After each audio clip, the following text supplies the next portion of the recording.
จะรูปแบบมะขามระเบิดด้วยหมดเลยถูกคิดเนาะป้าเท่าคือพิลึกพิลือแท้เจ้าตัวแตกเนาะจูเจ้า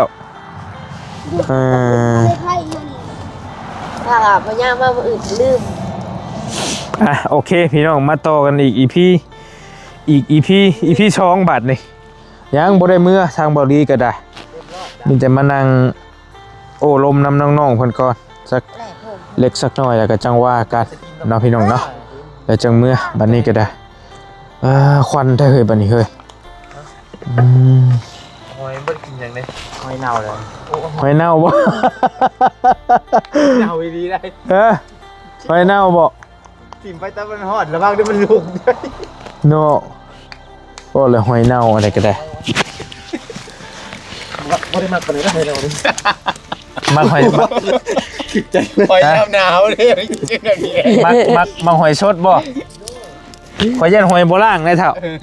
ก็เล่นเน่าๆนี่มันหนาวได้ได้บอกกระทะบ่เฮ็ดยังบ่ยังเฮ็ดจังอีกโอ้ขนมโอ้ยเดี๋ยวกลับมานั่นแหละมันก็แห้งหนาวอยู่เลยกลับมาสบายดีแล้วพี่น้องเด้อสบายดีอีกเทื่อนึงต่อกันอีกโอ้ยหนาวนะเรื่องนี่บ่หนาวนี่โอ้ยตุ่มผายิ่งกว่าหนาวมึงให้สายผ่านมึงจะเจอชมเงาเสือขยาวถอดมาเลยไปได้เชยตุ้มผ้าบัดนี่บอลลี่กับเราเสือไม่อีกตัวนึงเอาพวกโตมาสักพักอีกหน่อยเย็นเนาะแต่องศาเดึกเข่าแล้วมันแห้งสี่เศร้าแล้วว่าเขาเบิ่งเมื่อกี้อากาศโอ้18เลยเลยว้านี่พี่น้อง18 องศากุ้ยจะหน่อยก็ได้ซาวนะ18มันยับลงแล้วฮัมเบยมัน47บาทมันจังหนาวอ่ะกันเศร้าเลยบ่หนาวไม่หรอกันเศร้าองศามันลดลงคือมันหนาวได้ฮัมเบยมันขึ้นเนี่ยนะขึ้นแล้วฮ้อนลดลงเลยหนาวจังโมงอ่ะบรีตอนนี้กำลัง8 โมงกำลัง4หวยโม9 โมงอะไรนี่ก็ได้โอ้ทางไม่ใช่เราพี่ไอ้เป่าเลยลูกชมเชยกะจีบนนิ้วแรกแล้วป่ะเรียบร้อยแล้วคุ้นแล้วชมเชยกล้วยจำแก้วซะว่าเนาะติดลิขสิทธิ์ป่ะ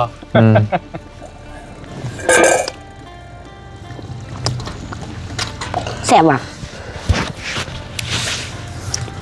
กล้วยไปป่ะ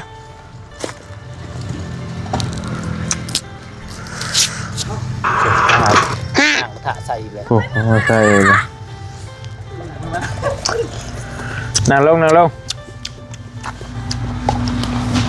ปิดโคมครับปิดโคมแซ่บไหมกินมาละแซ่บไรมานั่งพี่ลูกละมาจะไรเมื่อปลาได้กินข้าวได้จะหน่อยกินมาละแซ่บไร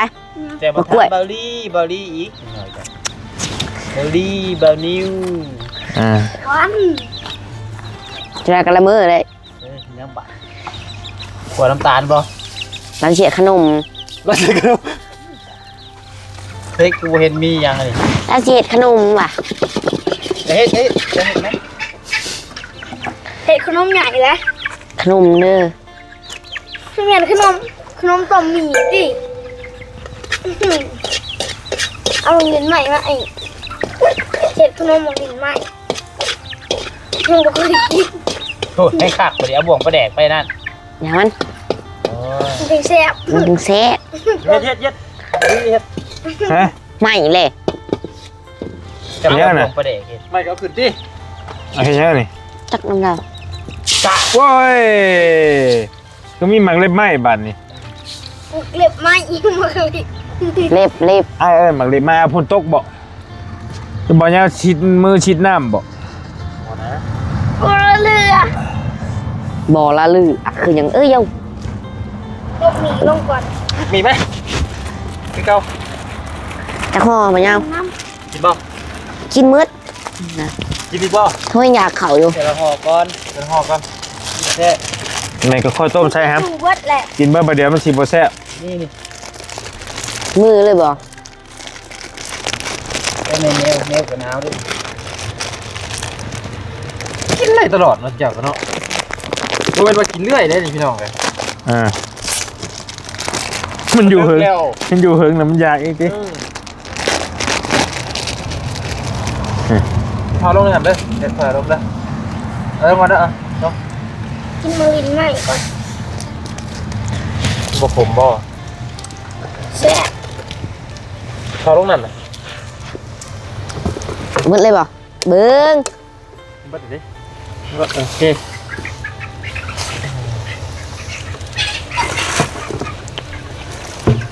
น้องเล่นไหม อู้ตาย ลูกสาวทักทายได้ข่อยกันเริ่มกินฮอดแล้วบอกว่าแต่บ่ยาวแล้วบัด ก็ไม่ใช่มันกระทะ เริ่มแล้วข่อยกันเลยพ่อเจ้าลายเลยบ่ไหวได้กินฮอดเองแล้วบัดนี้ข่อยกันเสร็จจ้อยแล้วบัดนี้มีทำลูกสาวแล้วบัด ถอดทองใส่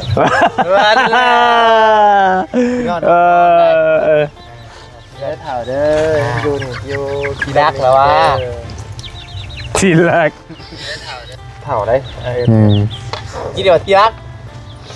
คนละคนมันจะพิกซ์เนี่ยบอกนะว่าทีรักนะเนี่ยคนส่งมา แม่นบอก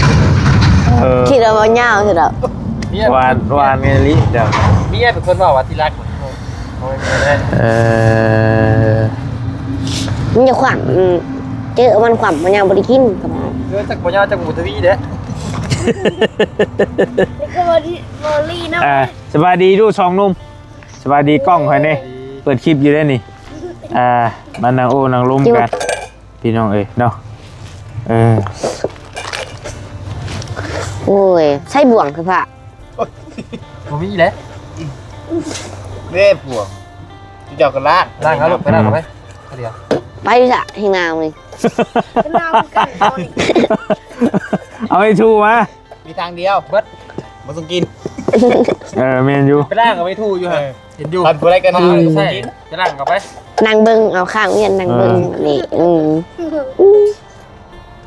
เบิ่งเรากิน เริ่มหนิ่งกันแล้วบัด อ้าวคันพยากินล่าแหวนอะไรนี่ เป็นเริ่มลื่นกันได้นั่นอะไรก็ได้นะเดี๋ยวนี้ ล่างมาให้บ่ยาวน้ำ ไปล่างไปลูกหลานไปเร็ว ไป คำเพลงไปกินดีกว่าบ่ดิ ใช่มีตัวนี้เคยไพแกะนี่ มันเลื่อยมันเลื่องเลย มัน กัน นิ้วแกะแต่รุนแรง มันเลื่อยมันเลื่องเลยกันโมนี่แน่ข่อยก็ได้ อันบ่ได้นี่คือยัง มันกินน้ำกันแล้วเนาะเอามันหิวเลยมันนั่งเรื่อยเลยเขากินแต่หลังเขาจะขึ้นนะ จังนอนได้กับซิมเมอร์นอนด้วยกันแหละ ใส่บ่บ่ยาวอันนี้ ใช้รถ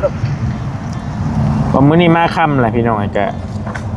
ยัง จะเข้ามาคือมื้อน่ะติ มันมาค่ำพร้อมกันแหละกะ มาลี หลายคนว่าหึ จะเข้ามามื้อน่ะติมื้อแต่ก็ยังมาแต่คือเช้านึง มือค่ำให้ ทำบ่พ่อ มาพร้อมกันเลยเอายังมีแนวบอกกับน้องเพิ่นหลายแนวหลายว่าอยู่กันเลยเอาอยู่ดึกๆได้จักหน่อยมื้อนี้พอสร้างแล้วนอนละพี่น้องแล้วนอนละ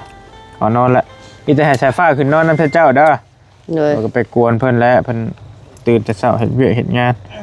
ก็มีเวียกมีหยังคุยกันเป็นส่วนตัวแล้วสองผัวเมียเพิ่น เอาเลยดิ เอาเลยไปห้อง ใส่ผ้าก็ไปทู ป้าควันจนออก ควันนั้นมัน พ่อเลย เจ๊เอานี่ก็ได้นี่ใส่รถหำไป แล้ว ใช่นี่เป็นหยังซักรถสิเป็นหยังซักรถ มาแดกมันให้เส้น จุ่มน้องแช่หั่นอาจจะเปิดกล้องให้เราเบิ่งเราบ่เชื่อกัน เมีย นั่นแหละ เมียฮัลโหลอยู่น้องเห็นครับยังอยู่ครับกินต้มมีอยู่ ไปว่า คนไทยบ่โอ้ยห้ามค่อยๆลูก จังหน่อยเมื่อจ้า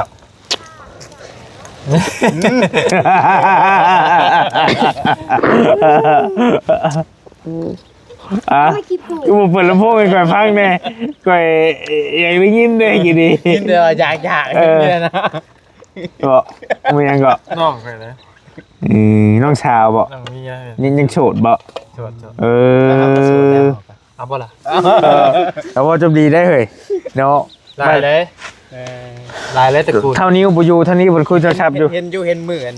มืดคนเข่า มาได้ ลายเลยน้องเลย เออ มือหนาเอิ้นหาเด้อ ว้า ไทยเป็นอยู่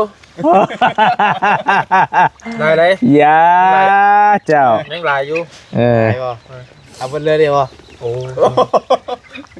ตัวสีเลี้ยง มั ได้ น บ่ ได้บ่ได้ก็ยาเจ้าเลี้ยงเขาไว้บ่ เอาไปใส่ คนเดียวให้ได้ก่อนเนาะ เออ โอ้ยขอบใจ เอามานี่ เป็นไรไก่นั่นไก่มันคือบ่นอนเลยไม่รู้เป็นไรน่ะ บาลี่ โอ้ขอบใจหลายๆครับโอ้ย เดือดสีสาวผู้ใด อย่างให้ครั้งนี้ ส่วนมากบ่ค่อยมีผู้ชาย มีแต่ผู้ชายเนาะ โอ้ตระกูลน่ะเพิ่นมีแต่ผู้ชาย นั่นมีแต่ผู้หญิงทำไมมีงานนักๆนี่เมื่อยแล้วข่อย เบเดียวกับตระกูลทั้งเมียเขามีแต่ผู้หญิงทั้งนั้นเลยนี่ก็มีแต่อีโม พอเราออกมาก็ อีโมคือกันลูกชาวกับอีโม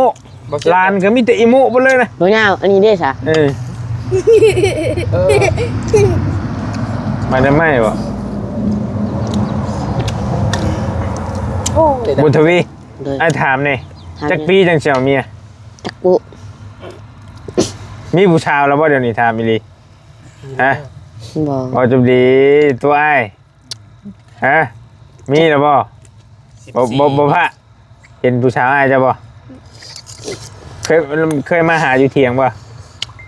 ฮะ เฮ้ยเขามาหาบนนิ้วแล้ว เอ้ยอย่าไปโยนให้ผู้นั้นผู้นี้ ฮะเมื่อ ปีแล้วนะบ่นิวยัง14ปี บอกเฮา จับจับ เนะนำน้องมันเน่ตอนนี้14ป่ะ13บ่หรือ สิ 14จักปีจังสิพ่อให้เอาเมีย จักปุ บ่ไอ้แนะนำส่วนโตวเจ้า ปกติเพิ่นว่า คนคือบักถั่วเลยเนาะ คนเฮานี่ย่าง กินเลยจ้ะ ถ้าพี่น้องฟังไทยเพิ่นนี่เพิ่นว่าเพิ่นประมาณ24 25บ่เพิ่นว่า เนาะ เขาไปจะเพศก่อน ว่าเพิ่นหยังก็ เขาไปจะเพศ ไว้จะเพศบ่มันบ่แม่นคำนี้นะมันเป็นอีกคำนึงก็คล้ายๆกันนี่แหละ ประมาณถ้า4-5ปีนี่แหละเพิ่นว่าให้ยังมีครอบครัว ไม่ถู นะ มือ บ้าน18ไปยังบ่ได้ไปเอาบ้านเฮาได้18ก็สาธุเลย แม่ชุราเป็นพี่น้องเพิ่นคนผู้ดีแน่เพิ่นนะเพิ่น บ่ ว่า ได้แล้วคือ25ปีนี้ได้ก็บ่ได้บ้านเฮาบ่ได้ บ้านเฮานั่น ส่วนน้อย บ้านเฮานั่น25ปีมีลูก5คนแล้วพี่น้องเอ้ยอีหลีชวนหลาย นอกคนให้กันนั่น แต่น้องเมียข่อยอยู่เฮือนนี่สิเข้า30อยู่แล้วจัง เอาโอ้ มันก็แล้วแต่บางคนเนาะ โสดพิลึกพิลือเนาะ ตันมันจะ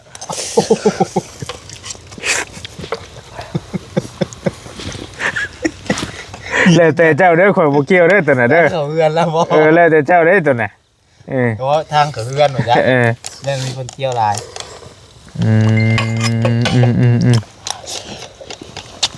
ต้อง บ่เราคุยกับพวกเราบ่ได้ ให้เท่านิ้วซะให้เท่านิ้ว นี่ได้ก็คุยกับ อยู่คนชิโนคือกันอยู่ แล้วผมเอามาคุยกัน เอามาผู้ชายบ่บ่แม่นมาผู้หญิงกันบ่ ถ้าแม่นก็พอหาวะเป็นไง โอ้ย่านแล้วฉันเบิ่งนี่ คม กินห้ามกิน ขมกับบุกิน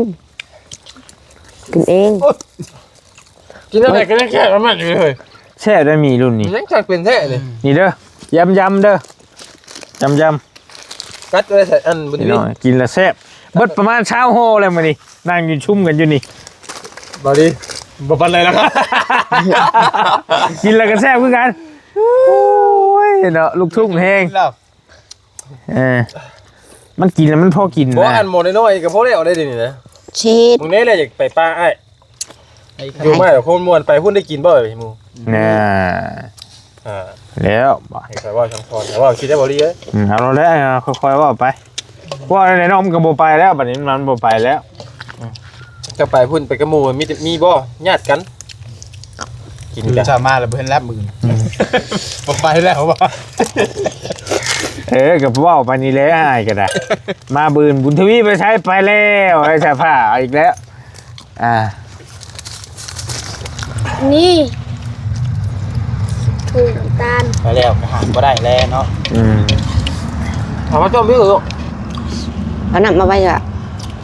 แล้วลูก โอ้โห ไป น้องนี่ เหม็นคุมเราแล้วใช่แต่เราเห็นเนาะ มีแต่นาวตลอดทุก เอาคุณได้หมดที่ไหนอ่ะ โมใหม่แล้วลูกอ่ะตั้งแค่นี้กันบ่แต่เมียจะมันโยมมันข้ามนะ มันสิขาเลยไปจัก มาจีแขกได้นี่ พอนะปจีมัน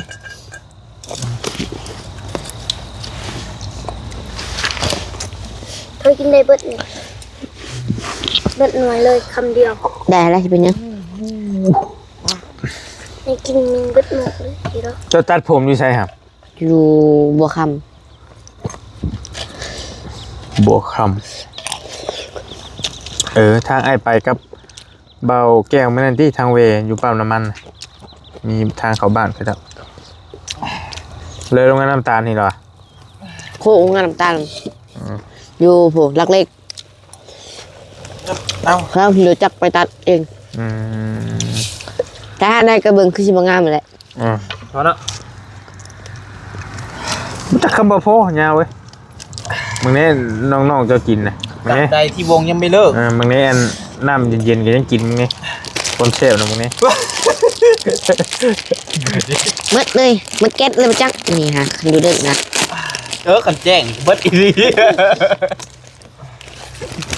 อยู่แจ๊กเลยบ่ค่ะ มีเงินสั้นเดียวหนึ่ง มืออื่นนี่มืดเลยเว้ยค่ะ เอ้ยเครื่องสั้น กินมันได้ไหมกินมันได้ไหมแล้วมึงว่า กินได้เบิดอันนี้ยังบ่อยู่เปิดย่อมกันเจ้าอยู่ ถ้ากินยังก็กินดิ วันยังอ่ะ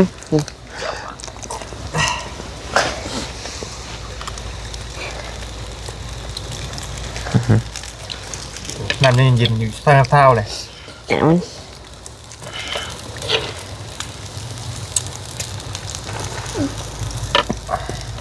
ทิ้งออกแล้วเนาะบัดเทือนแล้วอยู่เพิ่น แม่ประเทศแรก สองไอ้น้องเอ้ย นี่โป๊ะ มันสินี่ช่ำนะเบิ่งมันสิ เล็กใดๆแหละบ่อยากว่าไปก่อนบางทีเบิ่งไปเบิ่งน้ำกันนั่นแหละก็สิเที่ยวมาแวะเยี่ยมอยู่เป็นระยะเวลานั่นแหละเพราะว่ามันก็เป็นทางผ่านแต่เฮาอยู่แล้วเด้อันนี้ก็คือทางเฮือนน้องปานนี้เป็นทางผ่านไปเซโปนไปพะล้านนะพี่น้องหลายคนก็ ทางหลัก หลายคนนะอยากมาหานัดกับบอลลี่ไว้แต่เพิ่นก็อีกผู้หนึงก็ยกเลิกว่าอยากมาเยี่ยมอีกผู้หนึงก็อยู่ไกลบางคนก็อยู่เวียงอยู่หยังอยากมาเยี่ยมน้องเพิ่นกู้ภัยอยู่เวียงอยากได้ผู้นี้ไปอยู่นํ เจ็ด กู้ภัยหน่วย เจ็ กู้ ด ภัย เจ็ดไปบ่จ้ะ ยินร้ายอยู่ในเพจแต่ตัวลงเนาะ แม่นแหละเพราะคอมเมนต์ 3,000 น่ะแต่ว่า สองเช้าก็จะเอาไปเลี้ยงว่ะ แม่เพิ่นอยากเอาไปเลี้ยงไป ไปว่าจะฮะ เป็นลูกบุญโถบุญธรรมแบบ ไปว่าอยู่นะผู้สาว ไปอยู่ ไป ฮะ เปิดไปกันแล้ว บ่อยากไปไปเลย อยู่นะผู้สาวใด พระเจ้าหันใจ คนบ่ได้อยากได้อ้าย หลายแต่ว่าบอลลี่ปฏิเสธบอกว่าบ่เฮาบ่รับเรื่องนี้เนาะหลายแฮง วันยัง ส่ง ไป มา อีก หา ลู บอก ลลี่ มันประวัติป่ะ จ้าง จ้างปลาใช่พี่จ้างไม่ใช่กระเทียมตัด มันเข้มมันก็เข้มนะ บอกกับเจืออยู่เนาะเวลาอยู่นั่น ก็ตรงนี้ก็สิแล้วเขาว่าบ่จากไปก็ไปก็ยังว่า ก็พังเบิด บ่แม่นว่าเพิ่นอยากบ่แม่นว่าเพิ่นแบบว่า บ่ได้ เพิ่ มาน เถียงคว่ำเถียงอย่างไรโมเมนต์ บ่ค่อยเว้านี่ก่อนหนิดนึง บอกใครบอกก่อน เอาบ่จากเว้าก็ญาติอยากเว้าแท้ แล้วว่า เนาะก็เรื่องกู้ภัยเห็นเพิ่นมาคอมเมนต์แบบว่า อุ้ย เพิ่นก็บ่แม่นว่าแค่บ่แม่นว่าอยากได้ดอกเพิ่นว่าถ้าบ่มีหม่องไปก็ เอ้ยบ้านเด้อ ถ้าบ่มีหม่องไปก็มาอยู่น้ำชุมเฮาซะหั่นน่ะ เอาแล้วบัดนี้ ให้มาอยู่น้ำเชเฮา กูบอก ผักมาอา กิน ศัย เอง เดี๋ยว มาซอยคือเขาให้หยุดนี่แหละพี่น้องหน่วยกู้ภัยอยู่เวียงจันทน์เนาะ จะว่ะ ยา ไม่ใช่บอกเอา โอ้แซ่บหนึ่ง ย่าชาว่าวชะกินของเจ้าชะ เสร็จแล้วเสร็จแล้ว ข่อยแล้วว่าของข่อยอยู่ เฮ้ยได้กินนะ เนาะเบิ่งกินน้ำได้ชะ แซ่บว่าบ่ดี วันคืนแล้ววันเลยโอ้ยอย่าพลาดน้ำตาไหนคน แซ่บ เดี๋ยวไปโคุยใส่กระดกกระดอเห็นว่า เส้นปลาอีกป่ะ ค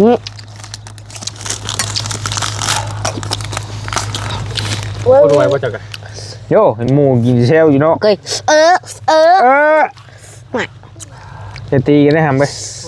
เส้นปากก็ถอย ไอ้ก็บอกเตียงยังน้อยเอากันเลือดอยู่ได้ทำนี่นะโอ้ยกูมีแต่ให้ข่อยนะ คาตี้ตะกี้ ข่อย แม่ ก้นไห่โม ตะกี้แม่ให้อยู่ให้ตีหรอกแต่ว่ามีแต่น้องเฮา ใส่ผ้านี่ เลย ตีเจ้านะ บอสกับน้องน้อยเฮา แต่บ่แว่ได้ตัวหน่อย มอเจลบ่ เลย บ่เป็นในหมดนี้หน่อยนะก็ได้ ตีเดี๋ยวไม่ขวัญนั่นแหละ บ่ หมอกหัวกอกเลย บ่ ไปล่ะ น้องของชายฟ้านี่เด้คนนี้หน่อยนะ โอ้เกือบได้เด้อพอได้รู้ว่าใช่ปัน นี่ ครับบ่ น้องตัวช่วยกับพ่อมาขวัญกอกแล้ว บ่ เคยเจอกันเนาะ หน้าก็คล้ายๆกันนี่แหละกับชายฟ้า บาบุญกับบาบุญกับบริเพงอะไรเพลงน่ะ ข่อยนี่ให้บ่เตียงนี่เลยเองหน่อยนะบ่เพ่เลย ข่อยมีไอโอดิมีไอโอมียัน อืมลูกหลานติ แต่ถ้าว่าพ่อแม่บ่อยู่แล้วก็เอาแล้วบัดสิหาแล้วบัดเราใส่อย่างกับป้าย บ่มีคนช่วย มันมีคนช่วย ทางพ่อแม่มากก็เอาแล้วท้องแล้วบัด บัดเพิ่นไปให้กระลาบบ่หลบลงก่อน แม่นขึ้นไปแล้วก็โอ้ยเขาอยากกินยังกาเล่นแหละ สมมุติคืออยากกินมะขามแล่นนั่นแหละอยากกินน้ำก็ตักก็กิน ไอ้นอนค้างขึ้นห่างใช่บ่ ไอ้กับกับเจือได้ปัญญาพ่อแม่บ่อยู่เห็นว่าล็อกบัดตอนกับบัดพ่อแม่บัดตอนพ่อแม่อยู่เนี่ยคืออยากใส่กันเลยวะ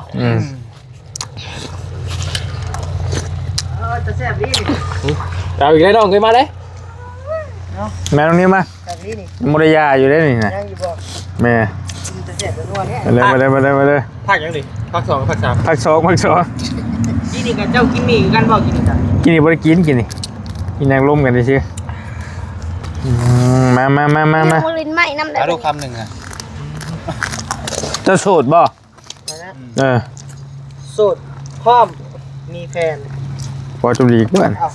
โสดพร้อมมีแฟนเดี๋ยว โสด เป็น พ่อ บ่อนี่น้องเคย พ่อมีแพนนะ เอ้าเฮงมากแล้วน่ะเนาะ บอสบอนิวนี่ ว้า อ้าว จะสร้างแท้ดิ บอสละลายใจเพราะหัวบอนิวนี่ โอ้ยเนาะ ไปใกล้เลยดิ ไว้ใกล้บอนิวไว้เกี่ เกี่ ย ยว วได้เป็นน้องเคยเจ้ากับจี โอ้เรา ใจเดียวอยู่ดอกเนาะ กินนี่น้องเมียเราโทรมาตามอยู่ เอ้า ถึงไหนแล้วคะทำอะไรอยู่ที่ไหนคะอยู่ อยู่ไทยบ่ อยู่ เล่าอีกแล้วเพื่อน เพื่อนบ่งามอยู่บ่ โยว้าวแล้วตัวนั้น แต่ว่างามเยอะลงเงินเผื่อ อ่าใจเมียให้อีกหน่อยเนาะ แล้วแต่เด้อแต่ว่างามหน่อยกว่าเมียค่อยติ หลายบ่เป็นมีแต่ผู้นี้หลายคน บ่ลีได้นี่ บอกจะดีได้ค่อย ยันรุ่นทุกเจ้านี่แหละ สิไปบ้านมันอยู่ คน วัดได้นี่ คนเชโนคือกันครับ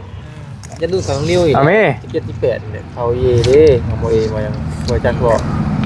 จะได้เห็นรูปเนาะ ใช้หู ว้าวลองดู ตัวสิมักอีก ไม่ไหนก็ เขาจะให้เบิ่งในคลิปบอลี่นี่กูว่าน่ะเราบ่มีหยัง บ่ไอ้บ่มีอัน เราบุมีอย่าง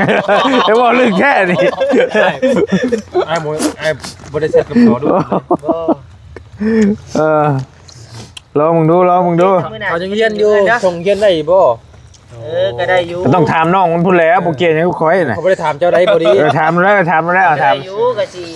ง่ายส่งตัวเองก่อนตอนนี้ เดือนเท่าไหร่แหละ ยืมทั้งอ้ายทั้งนุ่งนี่แล้วเว้า ยืมทั้งอ้ายทั้งนุ่ง เขายังเรียนอยู่เขายังเรียนอยู่สวรรค์อยู่ ฟ้องถามว่าเดือนเท่าไหร่อ่ะ ขอบ่ฮู้ว่าเท่าไหร่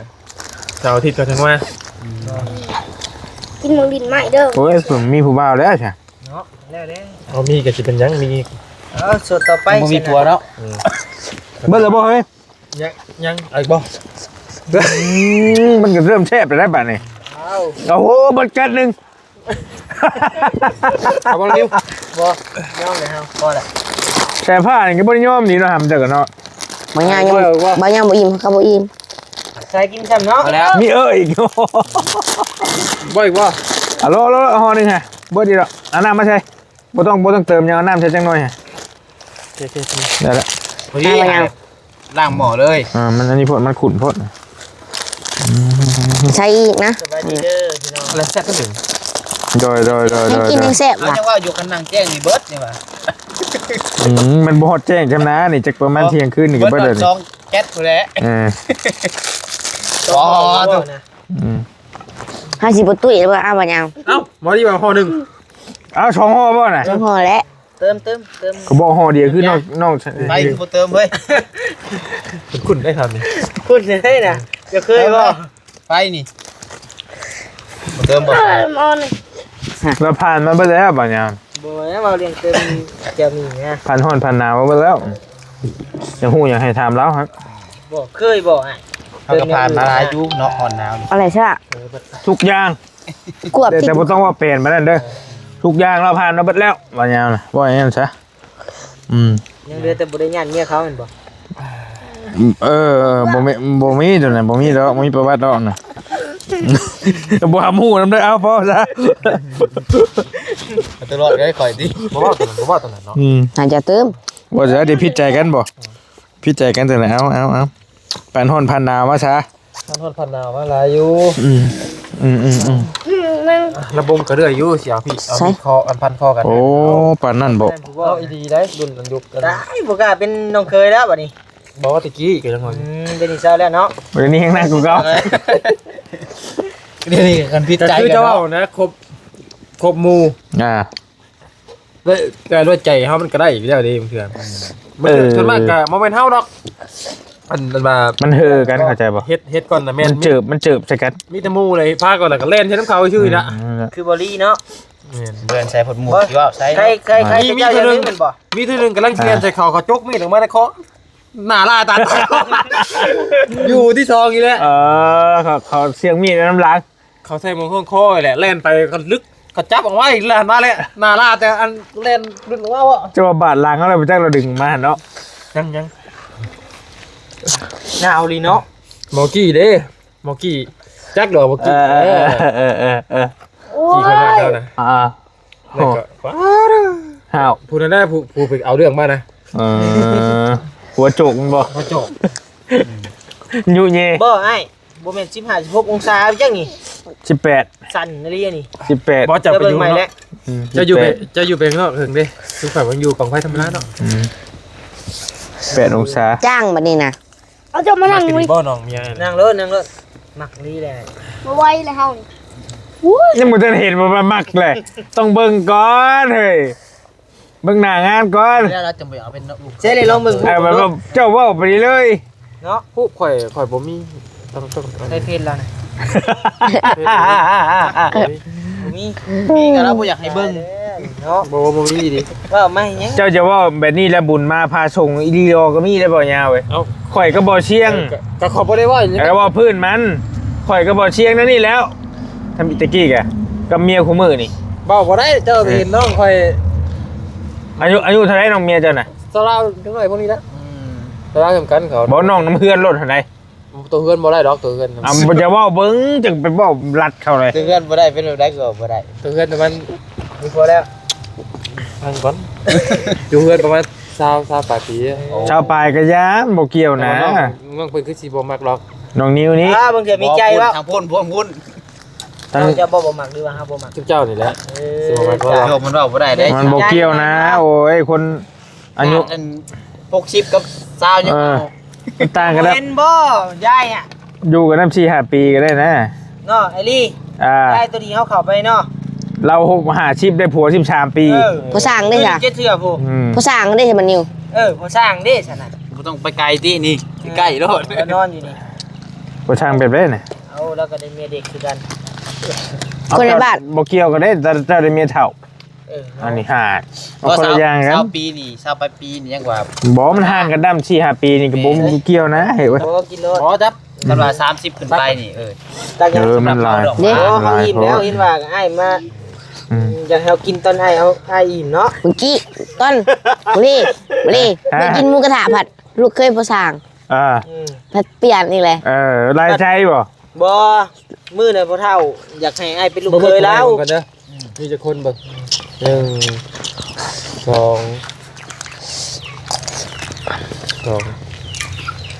เป็นคนก็อย่านะเชื่อผู้เดียวนะใจหนึ่งใจเดียว เวลาใจคือไอ้เคยไอ้เนาะ ผู้ใดเคยเห็นตอนนี้5คนผู้ใด น้องเมียอะไรน้องเบิดบ่คือว่าหลานนำ ลูกเอ้ยน้องๆนี่แหละคือเจ้ากับเขาบ่ค้ำบ่อย่างหัวเงิน โอ้ทั้งข่อยก็ไรเนาะคันเป็นไรนั่นน่ะ เอ้าก็สนิทกันดิ ก็นั่นแหละ หมู่ถามมาน้องมีอ่ะมาน้องแท้ๆแกโทรมากี่เนี่ย ก็เข้าใจ พี่ชา ว่าไทยบ่นะ พูดไทยนะ เป็นมาแต่ไทยใหม่ดิ พูดไทยเหมือนแบบนี้แหละพูดไทยปนลาว พูดไทยผสมลาวอ่ะ เว้นนี่ห้านขายโรตีเพิ่นจนว่าหัวแถวว่าสบายดีครับเด้อสวัสดีครับสวัสดีเด้อแม่อาจารย์ เติมลมเมียก่อนเพิ่นบอกแม่เพิ่นชมมาอย่างวะต้องซื้อที่เติมลมโดยไม้ขี้ยังนี่แหละมื้อนี้ตอบว่า แค่พี่น้องเอาบ่ ก็ไม่ได้จะตอบ จักลืมเลย ใช่ป่ะครับ แต่ว่าคาดอีกเลยกำลังว่ากันอยู่นี่ก็ได้ มาคัดแล้วนี่เนาะ ในคนบัวดเลย กินทำ กินบุญทวี นั่งครับนั่งกันไหม เอาให้อยากจอยให้ฮะพาตุ้ยไว้เดี๋ยวนี้ แต่ยังคืออยากจ่อย ทางแรมให้ก็ไม่สั่งไพ่นี่อยากจอยอยู่ อ้าว ตุ้ยคืออ้ายยังว่าอยากจ่อย เจ้าคือจ่อยอยู่นี่ว่าอยากจ่อยอยู่ผู้นั้นสมควรจ่อย ตุ้ยนะผู้น้อยนะ บีแห้งเลยเนาะ เพราะว่าเราเป็นคนออกเวเลยแต่ถ้าตะกี้เรากระตุ้ยเยอะ คนตุ้ยอยู่แล้ว แก้มเนาะแต่ว่าเพิ่นบ่ได้กินมันก็ แล้วกับตุ้ยแบบนี้ แม่นแต่กำลังหาซื้อเป็น เบิ่งรถอะไรเบิ่งรถมันคลิปเก่าคนน่ะ โอ้จะเบิ่งคือ นี่น้อยนะ แม่น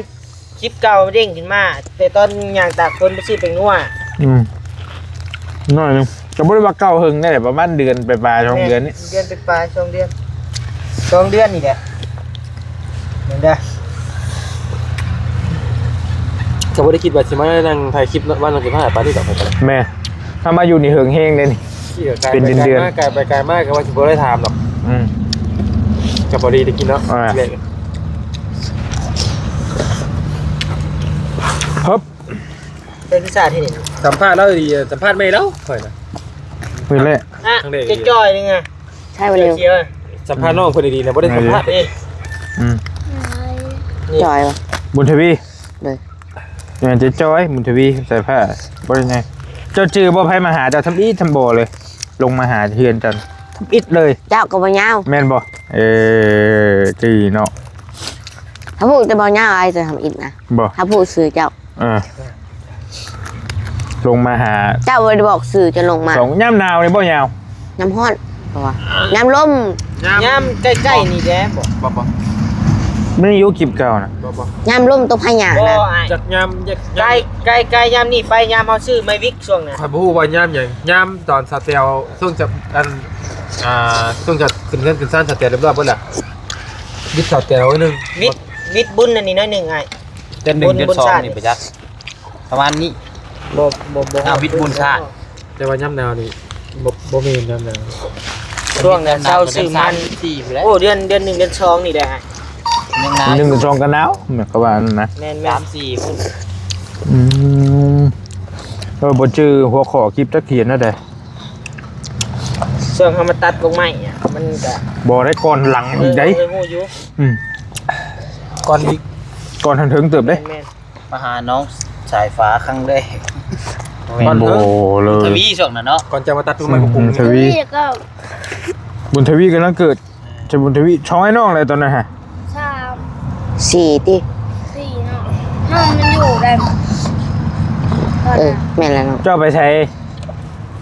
ลืมเลย ตอนมาแรก แมนผู้นี้บ่อยู่ ไปลิน เนาะ เลย ผู้นี้ไปหาพ่อบอกไปใช้แต่บ่อยู่ผู้นี้ตอนนั้น ช่วงที่ว่าเห็นครบหน้าครบตาบ่ คลิปแรกเลยนะ เฮาอยู่ แรกเลย เฮาอยู่กับน้องน้อยเฮา เฮามาเห็นแต่ตอนมันเพิ่นอยู่2คนพี่เฮาน่ะ แต่ว่ายังมาตัดไม้มีแม่ว่าแม่นแหละ จะดุนล่ะ บ่วันนี้มาตัดไม้น้ำหลังอยู่ จะอยู่2คนบ่ตอนนั้น กำลังอ่ะ วันนี้มันจอดรถตอนนั้นเฮาก็เย็นยากในตอนนั้น ย่านบอก ยากแน่เนาะ แล้วบ่อยแล้วก็จะ แต่บ่ว่ายังไงนอนเล่นโทรศัพท์อยู่ ขี้คุยเว้ย มากับมัน อยากใหญ่ทันที เบาดีช่ำเจาะ พร้อมสิกินอยู่แล้วดิ ต้องจัด เราก็ ถ้าย่านโทรศัพท์หลายอะ เฮียไปเพิ่นยืนอยู่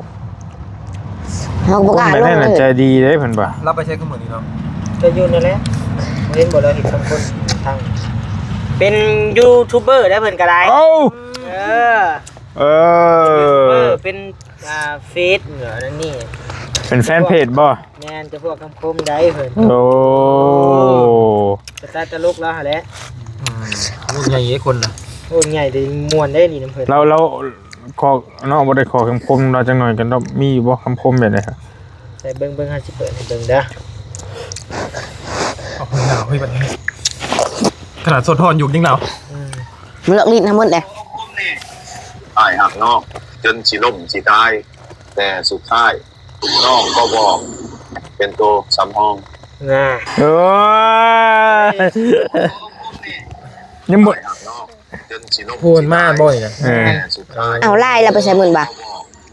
เป็นตัวสำห้อง น่ะ บ่ยังบ่คมปานใดยังมีตัวอื่นอีกอยู่ตัวนี้ยังบ่ทันคมปานใด โอ้ยโหมียอดดอกยอดดูได้โห โอ้เล็กน้อยเนาะ คนดังได้นี่ได้ บอลลี่กำลังเลื่อนหาก็สิเห็นละเป็นยังไงนะ เห็นคลิปน้องเพิ่นแรกๆนี่สิให้เบิ่ง เจ้าเลือกถึงแล้วที่เจ้าบ่เอาไปนี่บ่ เลือกเจ้าเสียใจแล้ว นี่บ่จัก ไม่บอก บ่แม่นอันนี้น้ำหลังแล้วอันนี้น่ะ ดังเลย แม่นน้ำหลังแล้วอันนี้แรกอีหลีนั่นแบบ ตายหักนอก นั่งลงจุดนี้ครับ เอาไปอันนี้ก่อนนึง ไม่น้ำคอเจ้าเด้อจะพาปากเด้อ หน้า ไป เรา นะ เป็นตาหัวน่ะ ไอ้ค่ะ หนึ่งน้ ไม่ใช่น่ะ เรียบร้อย แนมก่อนอ้อยหักน้องจนสิล่มสิตายสุดท้าย เจ้าไปกับคนอื่น บ่เจ้าก็บอกว่าเป็นโตสำห้องอีกสักอย่างนี่ ประมาณนี้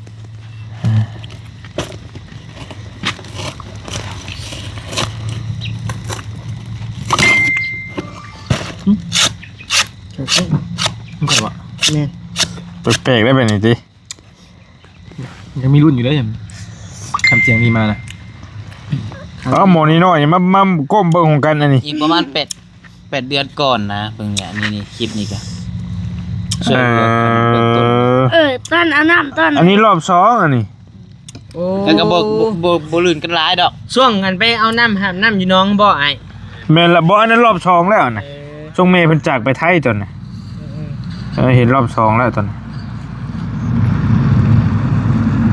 คนเนี้ย รอบแรกก็ดีนี่คือเมย์เราอยู่เลย แม่เรายังอยู่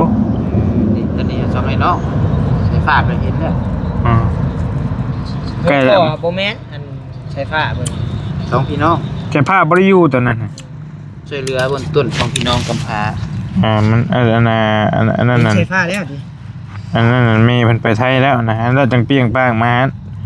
แบบว่าพี่น้องติดตามมาหั่นนะ เจ้ามาที่ช่องแล้วเจ้าเห็นห่างเป็น โอ้ขี่มุก ว้ายย่อยจักเสืออะไรประเทศนี่ ไม่ใช่กี่โมกเจ้าตัวเห่าอีกแหละ แล้วเสร็จแล้วว่า ไม่ใช่มึงนี่นะ ปะยาละมันบ่เห็นเลยหยุดเลิกเค้กเมื่อป้าแล้วบัดนี้มันสิค่ำสิเนาะมันสิค่ำบ่แม่นมันสิเลิกขนาดว่าผิดแล้ว มันสิแจ้งกันแล้ว ว่าดอกว่าอะไรกันว่าทันแจ๊กนะ อิ่มแล้วดีเนาะดิ อิ่มแล้วไว้เกือบมาได้ทำได้ไว้เกือบมาใช่ เลิกชนเถื่อแล้วเนี่ย กระมุกแล้ว